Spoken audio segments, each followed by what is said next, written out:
3.9.12. Vuoden vikapäivä. On ollut ihan uskomaton vuosi. Mutta ennen kuin voidaan mennä tätä vuotta käsittelemään, niin palataan ajas ihan vähän taaksepäin. 2022 marraskuussa me oltiin Islannin reissulla ja se oli aivan uskomaton.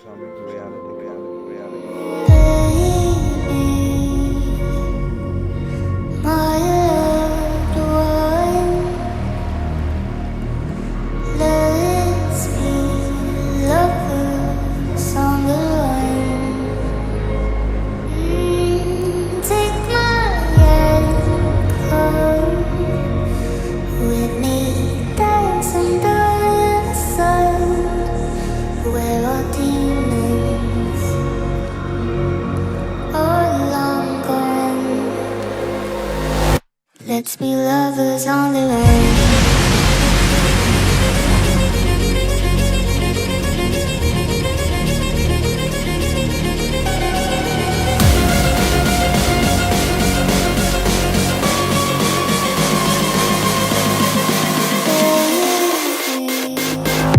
Let's be lovers on the way.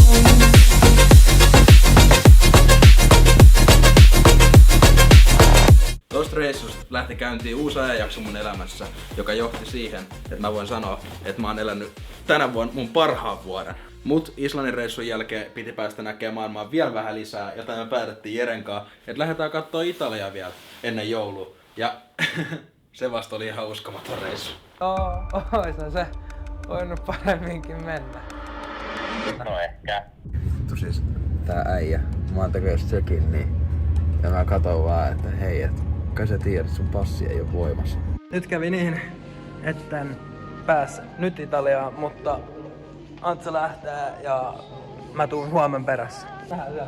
Päivän opetus. Ei ikinä yksin reissu. Ei ikinä. Faija mobiili. Bemari piti olla, mutta se olisi ollut vähän liian hurja menopeli, niin otettiin tämmönen Fordi. Tää on ihan hyvä. Italian saakka tullaan ihmettelee ja totta kai sataa. Kyllä me mennään Sveitsin puolelle. Voisin vaikka tommohen 200 huoneen ottaa, mutta kun meillä meni tähän saakelin säätämiseen jo 500 €. Riittääkö se edes?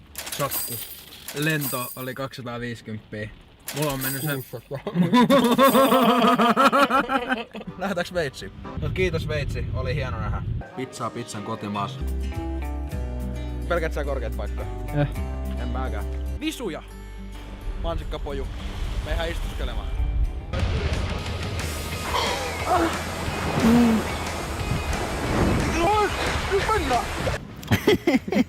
Osole mio! Hei rouva, teidän sateenvarjo on vähän vinkkaralla. Nopea tatuointi. Äijä eka. Oli hauska. Mut sekään ei vielä riittänyt reissuilta, vaan tammikuussa päätettiin uudestaan, että no, lähdetään Extempore Itävaltaan.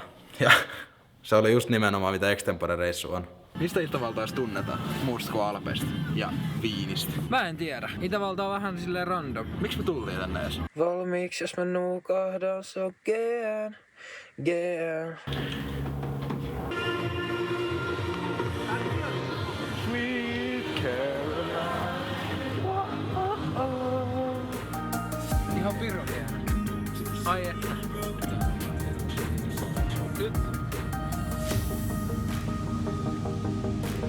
Nyt kun ollaan Viinissä, niin meillä on oikeastaan yksi tavoite vaan.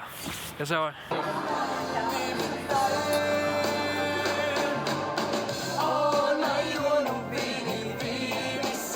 Sitten voitaisiin hyppää duuniprojekteihin pikkuhiljaa. Ai niin, takki. Talven ja kevään aikaan kuvauskeikkoja riitti. Pääsin kuvaamaan vanhoille tuttavuuksille, uusille tuttavuuksille, bileit, firmoihin, vaikka mitä. Ja ihan älyttömän siistiä keissejä.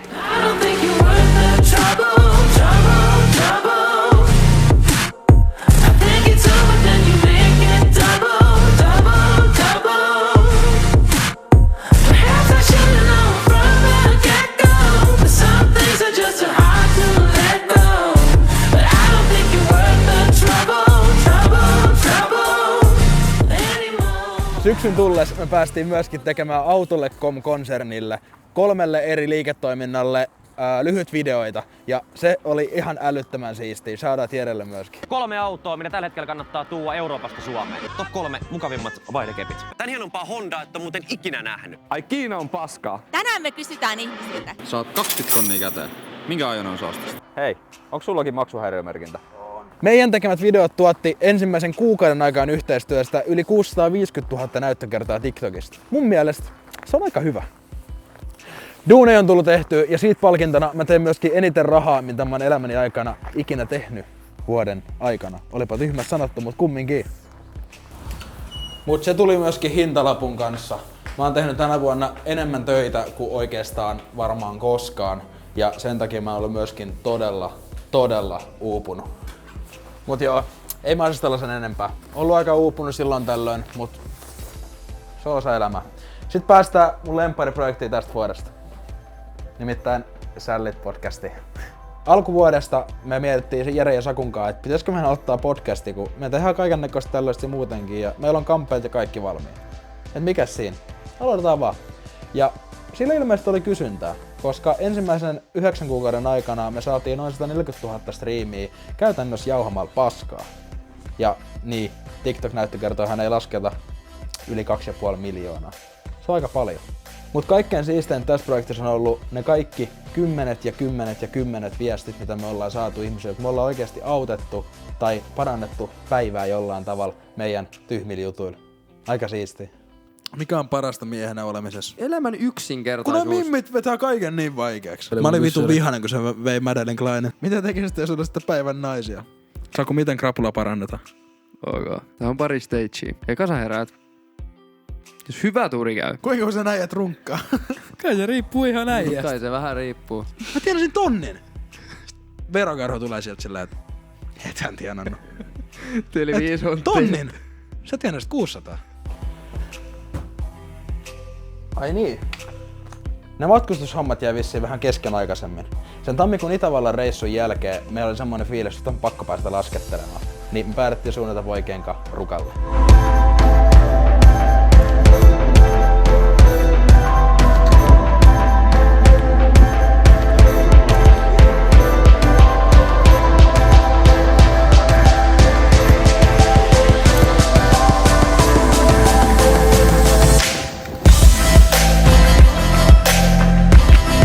Rukan reissun jälkeen alkoi pikkuhiljaa jo kevät kolkuttelee ovella ja sen innoittamana me oltiin Sakunkaan, että pakko lähteä käymään jossain lämpöisessä, joten me käytiin katsomassa Italias, Rooma ja Amalfi.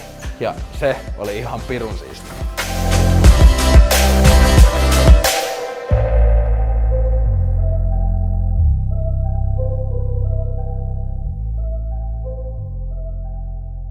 Amalfin reissu Sakunkaan oli sinänsä aika hauska. Me päätettiin lähteä sinne joku 2 viikkoa ennen ja se kaikki, että me ei oikein suunniteltu sitä, niin aiheutti vähän ongelmia. Ja no, me oltiin eka yö kodittamaan sun muuta, mistä voi Sällit-podcastissa kuunnella lisää. Ai niin, ja Sakusta puheen ollen, mä sain myöskin tänä vuonna yhden uuden parhaan kaverin. Shoutout Sakulle. Mä sain myöskin viettää paljon aikaa ystävien ja perheen kanssa tänä vuonna.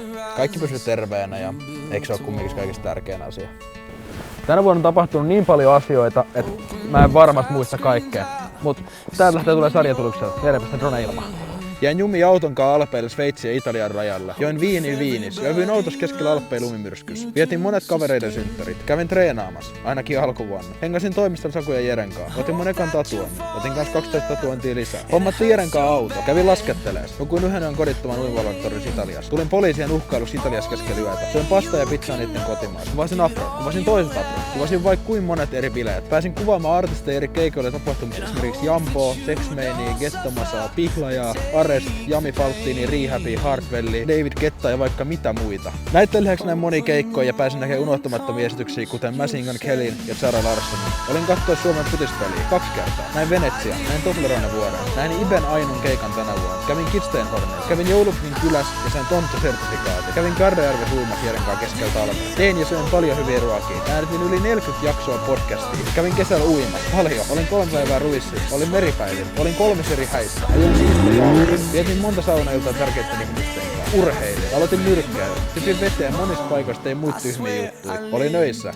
ehkä jo vähän liikaakin. Vietin ihan älyttömän hauskan juhannuksen. Kävin Sienessä. Laskin Stiigan romuralliin laskettelumäessä kavereitten kanssa. Vietin ihanan joulun läheisten kanssa. Ja tämän kaiken lisäksi mä rakastan. Kaiken tämän jälkeen mä voin katsoa taaksepäin tyytyväisenä ja sanoa, että tää on ollut mun elämän paras vuosi. Ja mun tavoite ensi vuonna on sanoa uudestaan tämä sama asia ensi vuoden viimeisen päivän.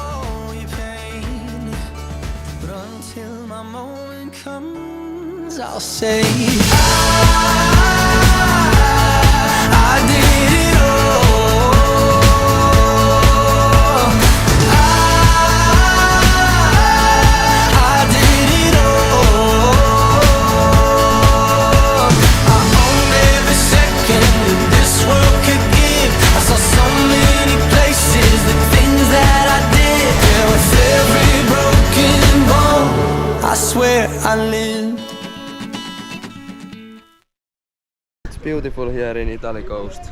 Amalfi, Rannikko place. There is our boat on the Vattaranta.